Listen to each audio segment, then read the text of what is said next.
My name is Elena Brooks. I'm 31 years old. 3 Sundays ago, my future mother-in-law placed a glass of iced tea in front of me, smiled like everything was sweet, and said, "Before this wedding happens, there's something you should know about yourself." She already knew.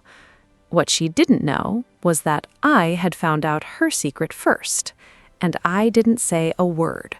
Not then, not that day, not for the next 12 days. Because sometimes silence isn't weakness, sometimes it's strategy. Before I take you back, do me a favor. Drop a like, subscribe, and tell me in the comments where you're watching from. I read every single one. Now, let me take you back 6 years, to the night I met Diane Carter. I was 25. Jason and I had been dating for 5 months. He invited me over to his parents' place. Big suburban house, perfect lawn, the kind of place that looks like nothing bad ever happens there. Diane opened the door. She didn't smile first. She scanned me first. Then she smiled. You know that kind of smile? The one that says, "I've already decided something about you, I'm just waiting to confirm it." Dinner started normal. Roast chicken, polite conversation, Jason's dad making harmless jokes. Then Diane leaned forward slightly. "So, Elena, what does your family do?" I told her. Mom was a school teacher, Dad passed when I was 10. She paused. Not shocked, not sympathetic, just processing. "Oh," she said softly, "that must have shaped you. Not hurt you, not affected you, shaped you, like I was something that came out of damage." Jason squeezed my hand under the table. He thought she was being kind. She wasn't. That night, on the drive home, Jason said, "She really liked you." I looked out the window and said, "Yeah, I could tell."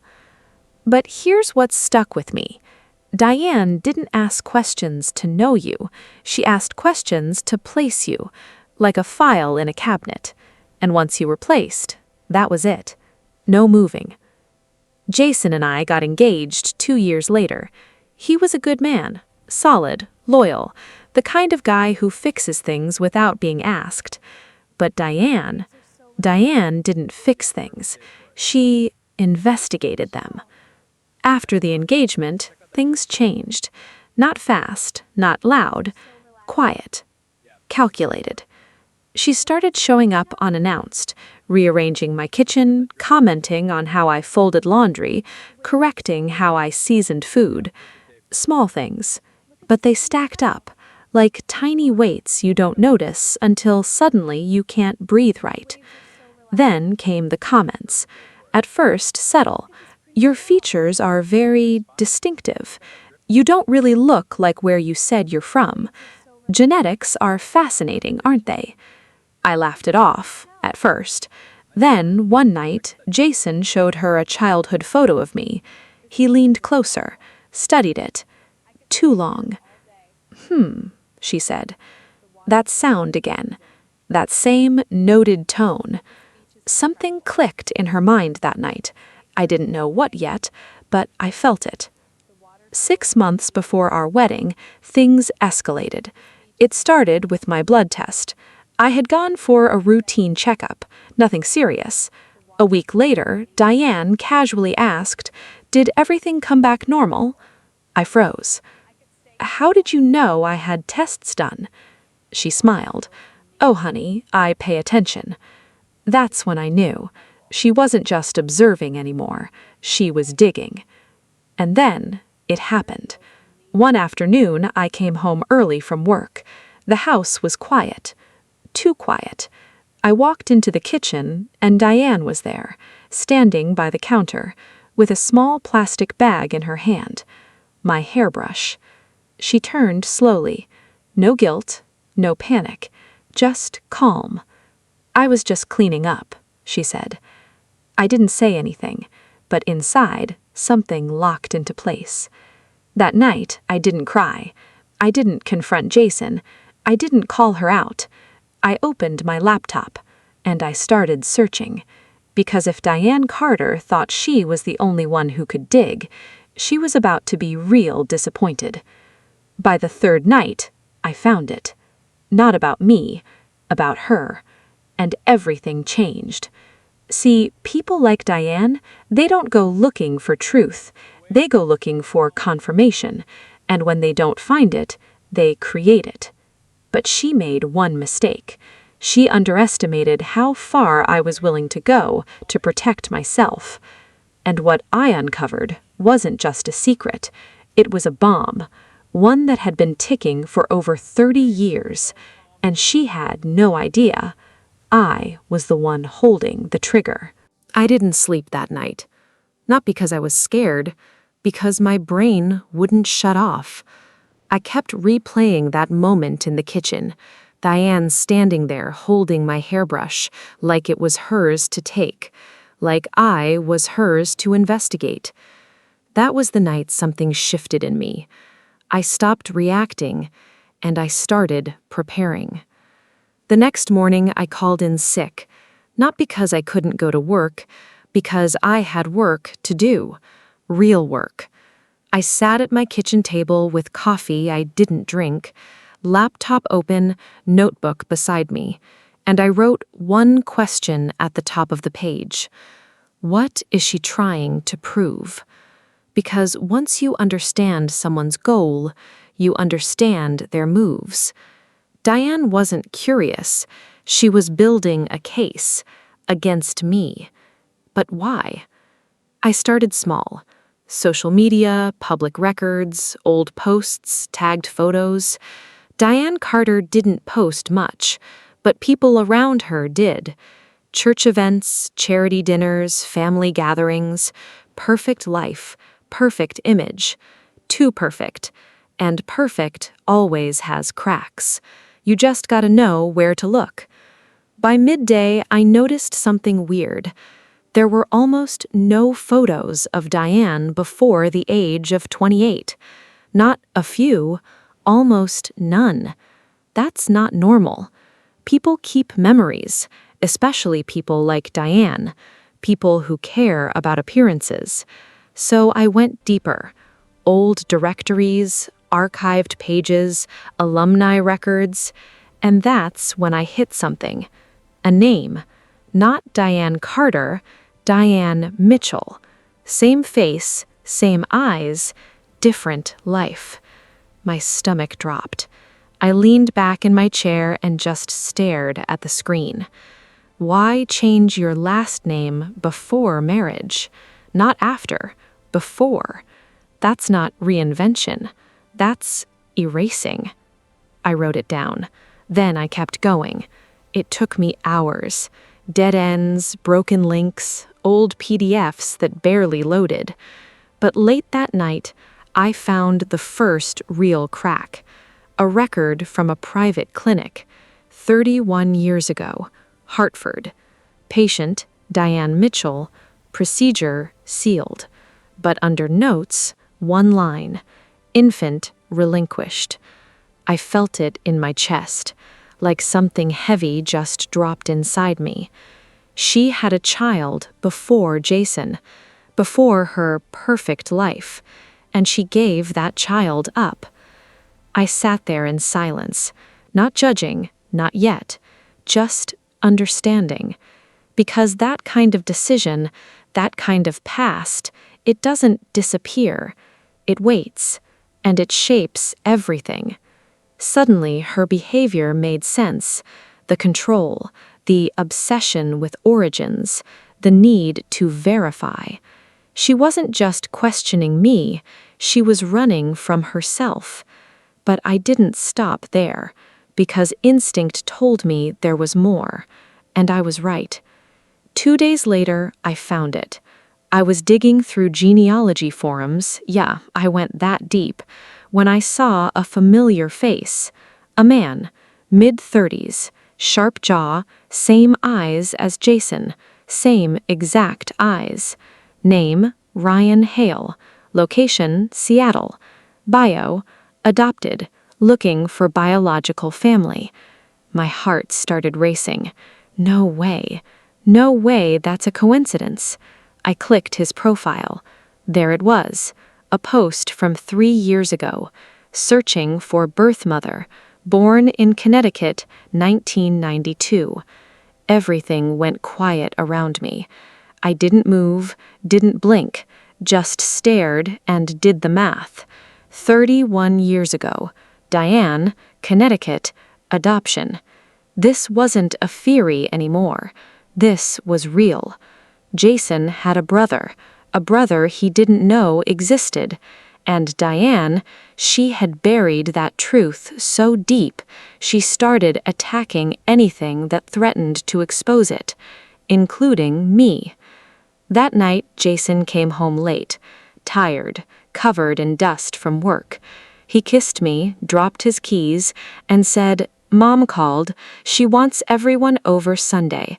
Big dinner." There it was, the setup. I looked at him. "Everyone?" I asked. "Yeah, whole family." I nodded slowly. Cool. He didn't notice anything. Why would he?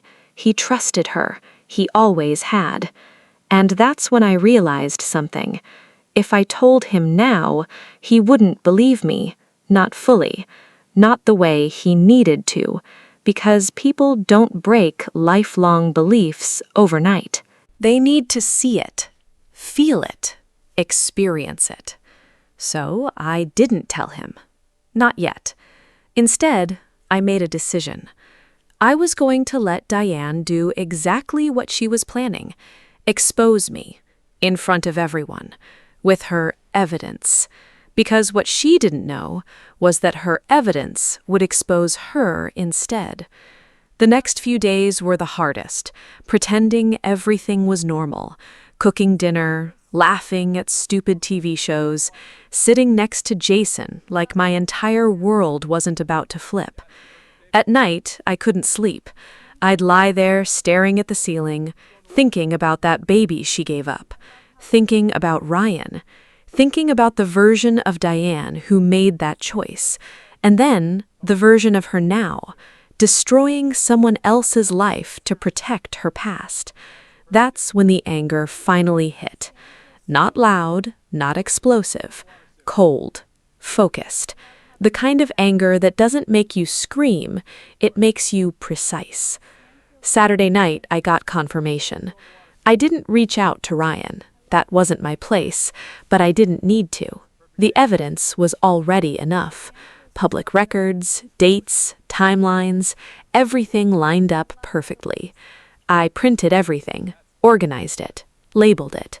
Not messy, not emotional, clean, clear, undeniable.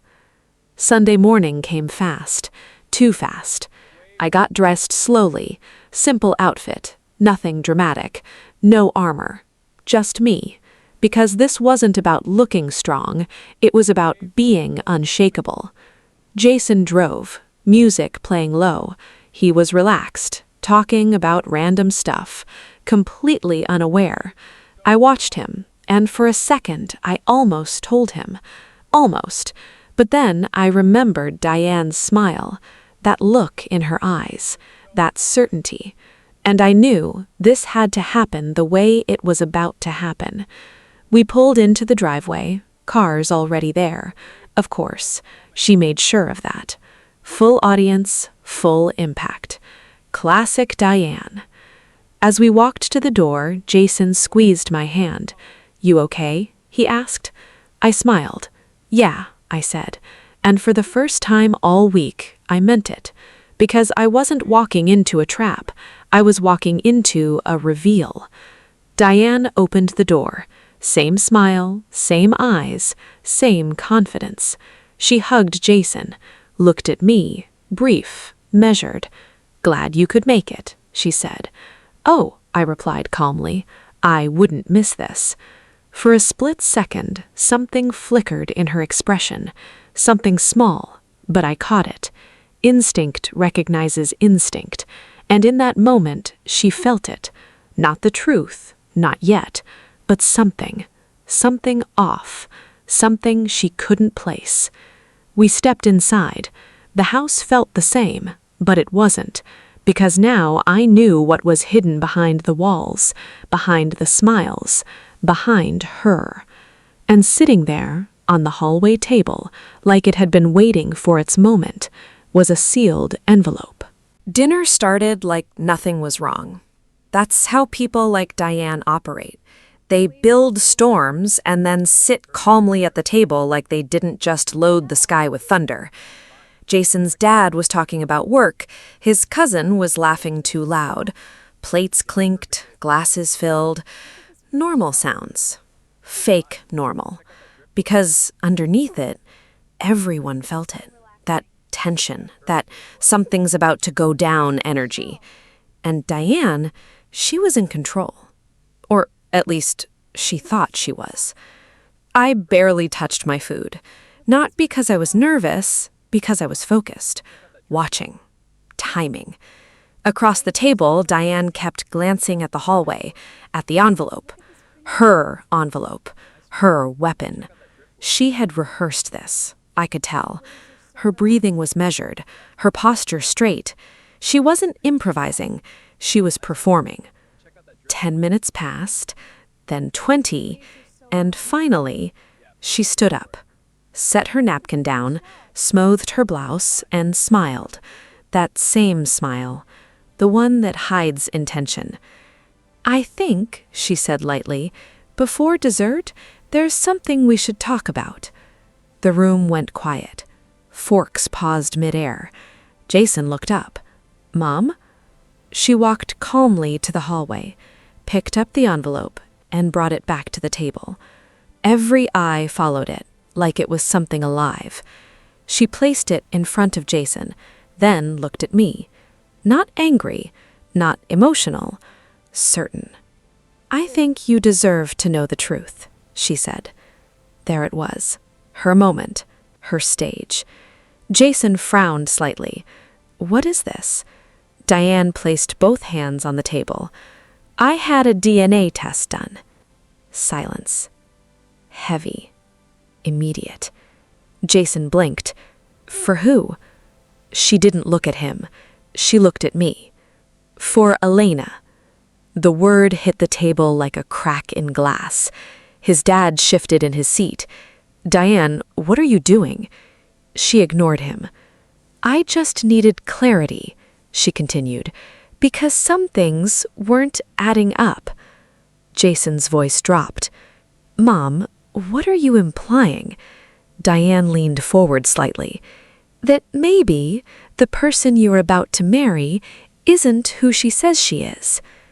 There it was. Clean, direct, calculated. A couple people at the table exchanged looks. No one spoke, because this wasn't confusion, this was accusation.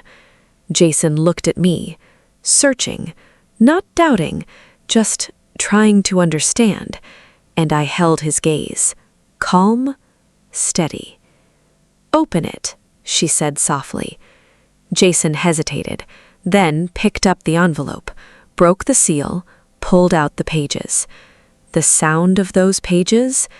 Loud. Too loud. He started reading. First page, second page. His eyebrows tightened. Then he stopped, looked up. "What is this?" Diane straightened. "Proof," she said. Proof. That word. She believed it. Jason looked at me again. "Elena?" And that's when I finally moved.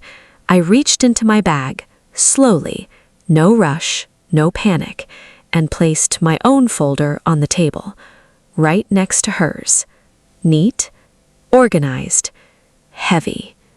"You should probably read mine, too," I said. The room shifted. Not physically, but you could feel it, like the ground just tilted. Diane's smile flickered, just a little. "What is that?" she asked. I looked at her. Same calm, same control. "Clarity," I said. Jason froze, looked between both folders, then picked mine up, opened it. First page. He scanned it, then the second, then the third, and I watched his face change. confusion, then disbelief, then something deeper, something heavier. He turned slowly and looked at Diane. "Mom," he said quietly, "who is Ryan Hale?" Silence. Not the kind you ignore, the kind that hits your chest. Diane didn't move, didn't blink. "Excuse me?" she said. Jason held up the paper. Ryan Hale, born in Connecticut, adopted, 1992. His voice tightened. "It says here he's my biological brother." The room exploded without sound. Everyone froze. Diane's face drained. "No," she said immediately. "That's not—" "It matches," I said calmly. "Dates, location, records." Jason's dad stood up slowly. "Diane, what is he talking about?" She shook her head. "This is ridiculous." "Is it?" I cut in. Not loud, not aggressive, just precise. "You had a child before Jason. You gave him up, and you never told anyone." Her hands started shaking. "You don't know what you're talking about." "I do," I said, and I slid one final paper forward. Clinic record. Clear. Undeniable. Her name, her past, her truth. Jason stared at it, then at her. "You lied?" he whispered. She broke. Not gracefully, not quietly. "I was young," she snapped. "I didn't have a choice." Her voice cracked, real this time. "I was spared. I had no support. My parents—" "For 30 years?" Jason said. That hit harder than anything else. "For 30 years you said nothing?" She looked at him like she was losing something she couldn't grab back. "I was trying to protect this family." "No," he said, and his voice, different, stronger. "You were protecting yourself." Silence. Diane's eyes filled, but no one moved to comfort her, because now everyone saw it, the truth. The same woman who tried to expose me had been hiding the biggest secret in the room. Jason ran a hand through his hair, processing, breathing hard. Then he looked at me, not confused anymore, not uncertain, clear. "You knew?" he asked. I nodded. "About a week." "Why didn't you tell me?" "Because this mattered. This answer mattered." "Because you needed to see it," I said softly. "Not hear it from me, not argue about it. See it." He held my gaze, and then slowly, he nodded. He understood. Diane sank into her chair, small, for the first time, small. Her perfect control, gone. Her perfect image, cracked wide open. Jason's dad grabbed his jacket. "I need air," he muttered, and walked out. Others followed, one by one. Not dramatic, just done. The room emptied. The stage she built collapsed, and she was the only one left standing in it. Jason picked up both folders, looked at them, then looked at her. "You tried to destroy her," he said quietly. His voice didn't rise, didn't shake, but it hit harder than anything loud could. "And all you did was expose yourself." He turned, walked toward me, took my hand. "Let's go." And just like that, we left. No yelling, no chaos, just truth and silence behind us. In the car, neither of us spoke for a while. Streetlights passed, slow, steady. Finally, he exhaled. "I have a brother," he said. Not shocked, not emotional, just processing reality. I squeezed his hand. "Yeah," I said. "And she almost made you lose everything," he added. I looked out the window. "No," I said quietly. "She just showed us what needed to be seen." He looked at me. Long, different, like he saw me clearly for the first time, not just as someone he loved, but as someone who stood firm when things got real. And that changes things. A week later, he reached out to Ryan. They talked. Long call, then another, and another. Turns out, some truths hurt, but they also connect. Months passed, things settled. Not perfectly, but honestly. Diane tried to reach out, apologize, explain, and eventually we set boundaries, clear ones. Because forgiveness, that's a choice, but trust, that has to be rebuilt, slowly, carefully. And here's the thing I learned from all of this. The people who dig the hardest into your life are usually trying to bury something in their own. And truth, real truth, it doesn't need to be forced. It doesn't need a stage. It doesn't need an audience. It just needs time and the right moment.